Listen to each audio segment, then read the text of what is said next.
नमस्कार दोस्तों। अभी अभी आपने सुना होगा कोविशील्ड के बारे में। पूरी की पूरी सोशल मीडिया और सारे समाचार पत्र और सारे के सारे न्यूज़ चैनल भरे पड़े हैं इस बात पे कि कोविशील्ड जिन लोगों को लगी है उनकी अलग अलग तरीके से मृत्यु हो रही है। लेकिन दोस्तों, यह स्थिति भ्रामक है। सच्चाई की गुणवत्ता होनी चाहिए और वो गुणवत्ता इस खबर में है नहीं। पूरे भारत में तकरीबन 148 करोड़ वैक्सीन लगी हैं और उनमें से मात्र 51 ऐसे केसेज हैं जो इस प्रकार से हैं।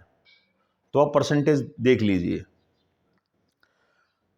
गवर्नमेंट ने कोवैक्सीन विदेशों में भी सप्लाई की है।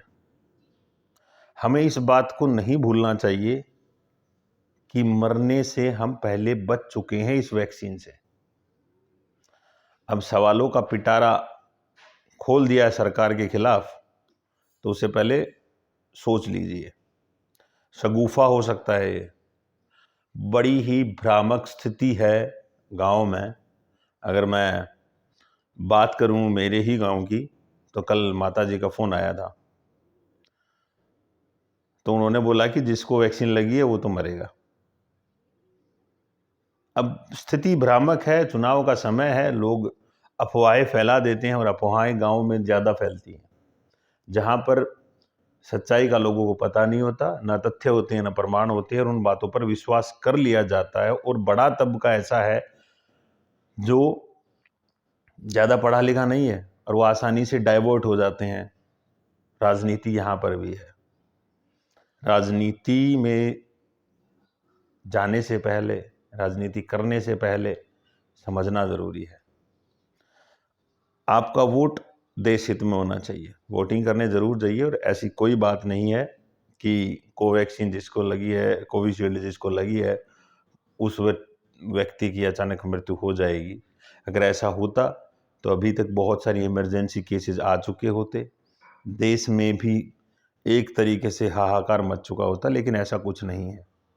हाँ, विपक्ष होना चाहिए, सवाल उठने चाहिए और सवालों के जवाब भी देने चाहिए।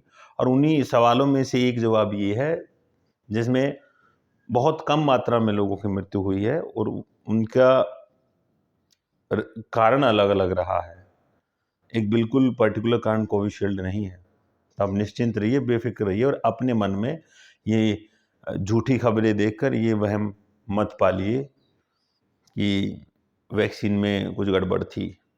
अगर वैक्सीन में गड़बड़ होती तो इसके नतीजे इतने दिनों तक बिल्कुल भी नहीं चलते। ये आप बिल्कुल सोच समझ सकते हैं। हाँ, और आज का मुद्दा यही था और इस पे मैंने आपके सामने अपना पक्ष रखा। सुनने के लिए बहुत बहुत धन्यवाद।